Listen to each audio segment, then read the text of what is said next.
Welcome back. Morbi કોર્ટે નિવૃત્ત police કર્મીને ફટકારી સજા। વર્ષ 2004માં ખોટા ગુનાની કબૂલાત માટે માર મારનાર તત્કાલીન મોરબી સિટી પીઆઈ અને હાલ નિવૃત્ત ડીવાયએસપીને કોર્ટે સજા ફટકારી। નિવૃત્ત ડીવાયએસપી એમએફ જાદવ વર્ષ 2004માં મોરબીમાં સિટી પોલીસમાં પીઆઈ તરીકે ફરજ બજાવતા હતા। ત્યારે ફરિયાદી બીએચ નંદાસણા કે જે હાલ વકીલ છે તેમને ખોટા ગુનાની કબૂલાત કરવા માટે દબાણ કરી પીઆઈ જાદવે માર માર્યો હતો।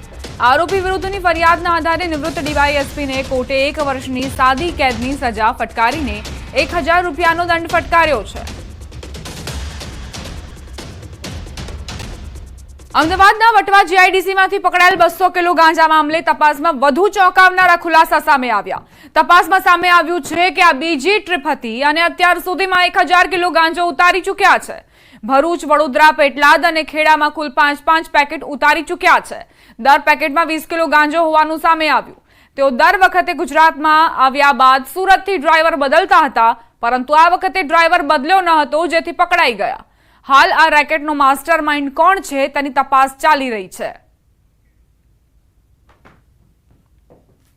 આ ગાંજાનો જથ્થો પ્રથમ એ લોકોએ ભરૂચ જિલ્લામાં ઉતાર્યો છે અને ત્યારબાદ on the way to Ahmedabad એ લોકોએ આણંદ અને ખેડા જિલ્લામાં પણ આ જથ્થો ઉતારેલો છે અને છેલ્લે પછી એમણે અમદાવાદ ખાતે જથ્થો ઉતારેલો હોવાનું જાણવા મળેલું છે।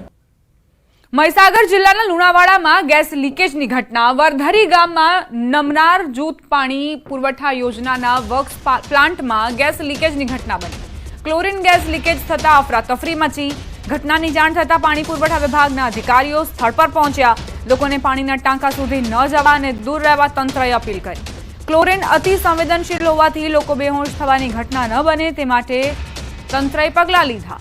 મામલતદાર, કાર્યપાલક ઇજનેર સાથે પોલીસ કાફલો ખડકી દેવાયો। હાલ ગેસ લીકેજ બંધ થયો છે, તેમ છતાં ગ્રામજનોમાં ભયનો માહોલ વ્યાપ્યો છે।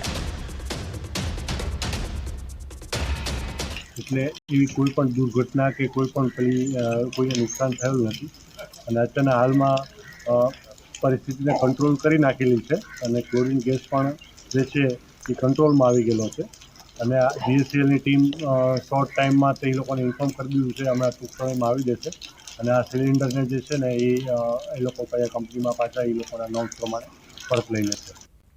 મહેસાણાથી સમાચાર પ્રાપ્ત થઈ રહ્યા છે। ઊંઝા એપીએમસી ચૂંટણીનો મુદ્દો। પૂર્વ એપીએમસી ચેરમેન નારાયણ કાકાનું મોટું નિવેદન। મને કોઈ રાજકારણમાં રસ નથી, સક્રિય રાજકારણમાંથી નિવૃત્તિ લીધી છે। તેઓએ કહ્યું કે જ્યારથી માર્કેટ છોડ્યું છે ત્યારથી ત્યાં પગ નથી મૂક્યો।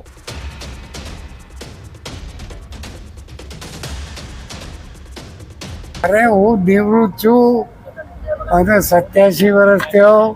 છેલ્લા 5 વર્ષથી માર્કેટના કોઈ પ્રશ્નમાં મેં 25 વર્ષથી હું જ્યારથી મેં માર્કેટ છોડ્યું ત્યારથી માર્કેટની અંદર પગ મૂક્યો નથી। મારી દુકાનમાં હું જતો નથી। તમારા પુત્ર પુત્ર કે અરે એ જોડે।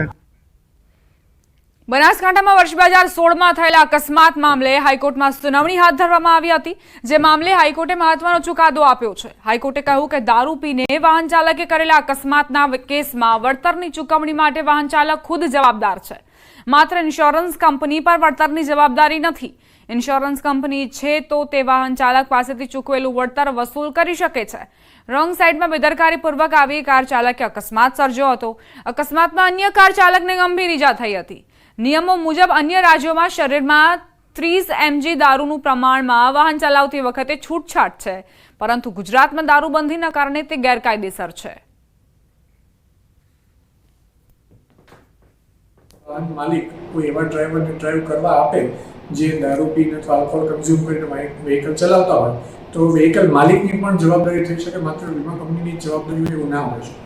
બીજો મહત્વનો મુદ્દો એમાં એ હતો કે 30 mg સુધી બ્લડમાં આલ્કોહોલ કન્ટેન્ટ હોય તો માણસ ગાડી ચલાવી શકે એવું અન્ય રાજ્યોમાં થતું હોય છે। મારી આર્ગ્યુમેન્ટ એવી હતી કે ગુજરાત ડ્રાય અથવા પ્રોહિબિશન સ્ટેટ હોય એ 30 mg કે કોઈ એવી મિલીગ્રામની આર્ગ્યુમેન્ટ ગુજરાત સ્ટેટમાં ના થઈ શકે। મહેસાણાની ઊંઝા એપીએમસીની ચૂંટણી મુદ્દે પિટિશન દાખલ થઈ હતી। ગુજરાત હાઈકોર્ટમાં ચૂંટણી મુદ્દે પિટિશન દાખલ થઈ હતી। ઊંઝા એપીએમસીના 5 પૂર્વ ડિરેક્ટરો દ્વારા પિટિશન દાખલ કરાઈ હતી, જે મામલે હાઈકોર્ટમાં સુનાવણી હાથ ધરાઈ। હાઈકોર્ટે ચૂંટણી જાહેર કરવાનો આદેશ કર્યો છે. 20મી સપ્ટેમ્બર સુધીમાં ચૂંટણી જાહેર થઈ શકે છે. ઊંઝા એપીએમસીના ડિરેક્ટરોની મુદત પૂર્ણ થઈ ગઈ છે, જેને લઈ હવે આગામી 20 સપ્ટેમ્બર સુધીમાં ચૂંટણીની જાહેરાત થઈ શકે છે. પાટણની હારીજ એપીએમસીમાં બીજી ટર્મ માટે ચૂંટણી યોજાઈ, જેમાં ભાજપમાંથી બળવો કરનાર વાઘજીભાઈ ચૌધરીની જીત થઈ, કેમ કે ભાજપે મેન્ડેટ આપેલા બાબુભાઈ ચૌધરી વિરુદ્ધ ડિરેક્ટરોએ બળવો કર્યો હતો. વોટિંગ આવતા ચૌધરી વાઘજીભાઈ વિસાભાઈ કુલ 9 વોટ મેળવે છે અને ચૌધરી બાબુભાઈ સવાભાઈ કુલ 8 વોટ મેળવેલ હોય ચૌધરી વાઘજીભાઈ વિસાભાઈને ખેતીવાડી ઉત્પન્ન સમિતિ હારીજના સભાપતિની બીજી ટર્મની ચેરમેન તરીકે ચૂંટાયેલા જાહેર કરી છે. કોંગ્રેસમાંથી આવેલા હતા જે લોકો એ ફેર બળવો કરી ભાજપમાં આવ્યા હતા અને ભાજપમાંથી બળવો કરીને તે કોંગ્રેસમાં ફરીવાર બળવો કર્યો છે. આ સાથે જ બુલેટિનમાં અત્યારે બસ આટલું જ. વધુ અપડેટ્સ માટે આપ જોતા રહો ન્યૂઝ 18 ગુજરાતી. તારો લાગી વરસાદી માહોલ વચ્ચે ટ્રાફિક જામ થતા વાહન ચાલકો અટવાયા. ઉત્તરાખંડમાં ભૂસ્ખલન થતા સુરતના એક શ્રદ્ધાળુનું મોત. કુદરતી આફતમાં કુલ 5 લોકો મોતને ભેટ્યા. એસડીઆરએફની ટીમે મૃતદેહને બહાર કાઢ્યા. હજુ 25 રાજ્યોમાં વરસાદનું એલર્ટ.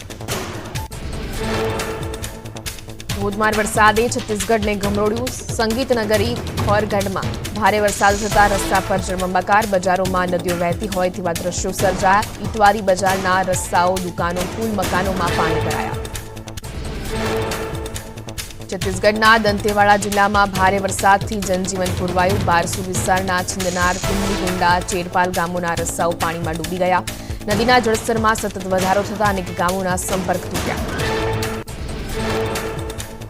છત્તીસગઢમાં હજુ પણ ભારે વરસાદનું એલર્ટ. દૂધ નદીએ ભયજનક સપાટી વટાવતા પૂરનો ખતરો વધ્યો. લોકોને સાવચેત રહેવા તંત્રની અપીલ.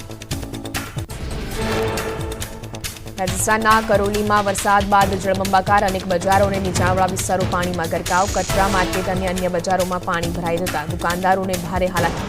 પાણીના નિકાલની કોઈ નક્કર કામગીરી ન થતા લોકોમાં રોષ. 24 કલાકમાં રાજ્યના 114 તાલુકામાં પડ્યો વરસાદ. સૌથી વધુ સુરતના ઉમરપાડામાં 12 ઇંચ વરસાદ. ભરૂચના વાલિયામાં 5 ઇંચ. નર્મદાના સાગબારામાં 3 ઇંચ. ખેરગામમાં 3.5 ઇંચ. સંખેડામાં 2.5 ઇંચ વરસાદ. સુરતના માંગરોળ, દાહોદ, ડેડિયાપાડામાં 2 ઇંચ વરસાદ. 20 તાલુકામાં 1 થી 1.5 ઇંચ વરસાદ નોંધાયો. બનાસકાંઠાના ધાનેરાને મેઘરાજાએ ગમરોડ્યું. ધોધમાર વરસાદ ખાબકતા નીચાણવાળા વિસ્તારો પાણીમાં ગરકાવ થયા. મુખ્ય બજાર, ધાનેરા નગરપાલિકા, હિંગળાજનગર વિસ્તાર સહિતમાં ઘૂંટણસમાં પાણી ભરાયા. પાણી ભરાતા વાહન ચાલકોને હાલાકી. મહેસાણામાં મેઘરાજાની તૂટિંગ બેટિંગ. મહેસાણા, ઊંઝા સહિત જિલ્લાના અનેક વિસ્તારોમાં ધોધમાર વરસાદ વરસ્યો. નીચાણવાળા વિસ્તારોમાં વરસાદી પાણી ભરાયા તો રસ્તા પર પણ વરસાદી નીર વહેતા થયા. મહીસાગર સ્થિત કડાણા ડેમમાં સતત થઈ રહી છે પાણીની આવક. ડેમમાંથી નદીઓમાં પાણી છોડાતા મહીસાગર જિલ્લાના 110 જ્યારે પંચમહાલના 10 જેટલા ગામોને એલર્ટ કરાયા. મહીસાગર નદીમાં પાણીનો તીવ્ર થતા નદી રૌદ્ર બની. મહીસાગર નદીમાં પાણી છોડાતા તુંથરા એલર્ટ. નદીએ ધારણ કર્યું રૌદ્ર સ્વરૂપ. ગળતેશ્વર ડેસર બ્રિજ બંધ કરી પોલીસ તૈનાત. જિલ્લા વહીવટીતંત્રએ તલાટીઓ અને અધિકારીઓને હેડક્વાર્ટર ના છોડવા આદેશ આપ્યો. પાટણમાં વરસાદના વિરામ બાદ પણ ખેતરો પાણીમાં તરબોળ થયા. સાંતલપુરના આંબિયાણામાં બનાસ નદીના પાણી ખેતરોમાં ફરી વળ્યા. ખેતરમાં ઘૂંટણસમાં પાણી ભરાતા પાકને ભારે નુકસાન. ધરતીપુત્રો મુશ્કેલીમાં મુકાયા. અરવલ્લીના ધનસુરા પંથકમાં જામ્યો વરસાદી માહોલ. સતત વરસાદ રહેતા લોકો પરેશાન. વરસાદના કારણે અંબાજી જતા પદયાત્રીઓને થઈ રહી છે હાલાકી. અરવલ્લીના ધનસુરામાં ધોધમાર વરસાદ. ભારે વરસાદ વરસતા મોડાસા નડિયાદ હાઈવે પર પાણી ભરાયા. વરસાદના કારણે નીચાણવાળા વિસ્તારોમાં પણ પાણી ભરાયા. બનાસકાંઠામાં સતત બીજા દિવસે વરસાદી માહોલ. ધાનેરા, ડીસા, થરાદ સહિતના તાલુકામાં વરસાદ. ગ્રામ્ય વિસ્તારોમાં ક્યાંક ધોધમાર તો ક્યાંક છૂટો છવાયો વરસાદ નોંધાયો. મહેસાણામાં મેઘરાજાની એન્ટ્રી. સવારથી જામ્યો વરસાદી માહોલ. અનેક વિસ્તારમાં ધોધમાર વરસાદ થતા વાતાવરણમાં ઠંડક પ્રસરી. સારો વરસાદ થતા ખેડૂતોમાં ખુશીનો માહોલ. દાહોદ જિલ્લામાં પણ છવાયો વરસાદી માહોલ. લીંબડી સહિત ગ્રામ્ય અને શહેરમાં છૂટો છવાયો વરસાદ વરસ્યો. વરસાદ વરસતા વાતાવરણમાં ઠંડક પ્રસરી. 4 દિવસના વિરામ બાદ સાબરકાંઠા જિલ્લામાં મેઘરાજાએ કરી પધરામણી. પ્રાંતિજ, વડાલી, હિંમતનગર સહિત ઘણા ભાગોમાં વરસાદ ખાબક્યો. ગઢોડા, સુનાસણ, રામપુરા ચોકડી, નાનનપુર સહિતના ગામમાં વરસાદી ઝાપટા પડતા ધરતીપુત્રોમાં ખુશીનો માહોલ. પાટણ જિલ્લામાં પણ ધીમી ધારે વરસ્યો. મેહુલિયો શહેર સહિત ગ્રામ્ય વિસ્તારમાં વરસાદ વરસ્યો. પાટણ, ટીમલીવાડા, રૂની સહિતના પંથકમાં કાળા ડિબાંગ વાદળો વચ્ચે વરસાદનું આગમન થયું. અમરેલીના ખાંભા પંથકમાં ધોધમાર વરસાદ થતાં રૂપેણ નદી બે કાંઠે વહેતી થઈ. તલાડા, હનુમાનપુર, ચક્રવા સહિતના ગ્રામ્ય વિસ્તારમાં વરસાદ થતાં નદીઓમાં આવ્યા નવા નીર. અમરેલીના ધારી ગીર જંગલમાં ધોધમાર વરસાદ થતાં નદીમાં ઘોડાપુર, અમૃતપુર ગામ નજીકથી પસાર થતી વેકરાળા નદી બે કાંઠે વહેતી થઈ. વેકરાળા નદીમાં ધસમસતા પ્રવાહના ભયાનક દ્રશ્યો સામે આવ્યા. અમરેલી ધારીગીર કાંઠાના ગામોમાં વરસાદી માહોલ. સરસિયા, માધુપુર, વીરપુર સહિતના ગામોમાં પડ્યો મુશળધાર વરસાદ. સરસિયા ગામમાં નદી વહેતી હોય તેવા દ્રશ્યો જોવા મળ્યા. 24 કલાક દક્ષિણ ગુજરાત માટે ભારે 3 સિસ્ટમ લાવી શકે ભારે વરસાદ. દક્ષિણ ગુજરાતના મોટાભાગના જિલ્લાઓમાં અતિ ભારે વરસાદની આગાહી. ગુજરાતમાં સામાન્ય કરતાં 49% વધારે વરસાદ. રાજ્યમાં ફરી એકવાર પૂર આઘાતની આગાહી. ડીપ ડિપ્રેશનને કારણે ભારેથી અતિભારે વરસાદનું અંબાલાલ પટેલનું અનુમાન. 12 થી 15 સપ્ટેમ્બર સુધી ગુજરાત અને સૌરાષ્ટ્રના ભાગોને વરસાદની સંભાવના. 22 થી 25 અને 27 સપ્ટેમ્બરથી 5 ઓક્ટોબર વચ્ચે ગાજવીજ સાથે રાજ્યના કેટલાક ભાગોમાં પડશે વરસાદ. 10, 11 અને 12 ઓક્ટોબરમાં બંગાળ ઉપસાગરમાં ચક્રવાત બનવાની શક્યતા. દરિયા કિનારે ભારે પવન ફૂંકાશે. મધ્ય ગુજરાતના ભાગોમાં 12 ઇંચ જેટલો વરસાદ વરસશે. રાજ્યમાં પૂરની સ્થિતિ સર્જાશે. હવામાન નિષ્ણાંત અંબાલાલ પટેલે નાની નદીઓમાં પણ પૂરની શક્યતા વ્યક્ત કરી.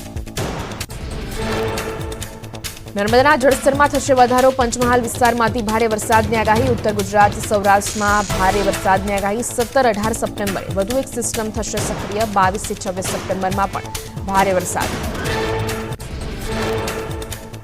મહીસાગરના કડાણા ડેમના 21 ગેટ ખોલાતા હાઈ એલર્ટ જાહેર. મહીસાગર નદીએ રૌદ્રરૂપ ધરતા લુણાવાડાના ખાનપુર અને મલેકપુરને જોડતો તારોત્રી પુલ બંધ કરાયો. પુલ પર 10 ફૂટનું ગાબડું પડતા પોલીસ બંદોબસ્ત ગોઠવાયો. પંચમહાલમાં પાનમ ડેમમાં પાણીની આવકમાં વધારો. ઉપરવાસમાં વરસાદના કારણે પાણીની આવક વધી. પાનમ ડેમના 5 દરવાજા ખોલી નદીમાં પાણી છોડાયું. સુરત ઉમરપાડામાં ભારે વરસાદ થતાં માંડવીનો ઘોડદા ડેમ છલકાયો. ઘોડદા ડેમ ઓવરફ્લો થતાં નયનરમ્ય દ્રશ્યો સામે આવ્યા. લોકોને પાણીમાં ન જવા તંત્રએ આપી ચેતવણી. રાજ્યમાં સિઝનનો સરેરાશ 122% વરસાદ. સૌથી વધુ કચ્છ ઝોનમાં 183% વરસાદ. સૌથી ઓછો ઉત્તર ગુજરાતમાં 105% વરસાદ નોંધાયો. સૌરાષ્ટ્રમાં સિઝનનો 129% વરસાદ. રાજ્યના 26 જિલ્લામાં 100%થી વધુ વરસાદ. રાજ્યના 7 જિલ્લામાં 75%થી વધુ વરસાદ. ગુજરાતના તમામ જિલ્લામાં 75%થી વધુ વરસાદ. દક્ષિણ ગુજરાતના તમામ જિલ્લામાં 100%થી વધુ. વડોદરામાં પૂરની સમસ્યા અંગે મનપાના પદાધિકારીનું હાસ્યાસ્પદ નિવેદન. કહ્યું, ક્લાઇમેટ ચેન્જના કારણે વરસાદ પડતો હોય છે. નાગરિકોએ તંત્ર પર આક્ષેપને બદલે પોતે તૈયારી રાખવી. ઘરમાં ટ્યુબ, દોરડા અને સોસાયટીઓમાં તરાપો રાખવા પડશે. પૂરની સ્થિતિ અંગે વડોદરા સ્ટેન્ડિંગ ચેરમેનના નિવેદનથી વિવાદ વકર્યો. કોંગ્રેસ સત્તા પક્ષના નિવેદનને વખોડ્યું. અમીરાવતે કહ્યું, હજુ સુધી પૂર અંગે કોઈ આયોજન નથી. તરાપા, ટ્યુબ રાખવાની સલાહ અપાઈ છે. સ્વ બચાવ કરવો ન તો ટેક્સ કેમ લેવાય છે.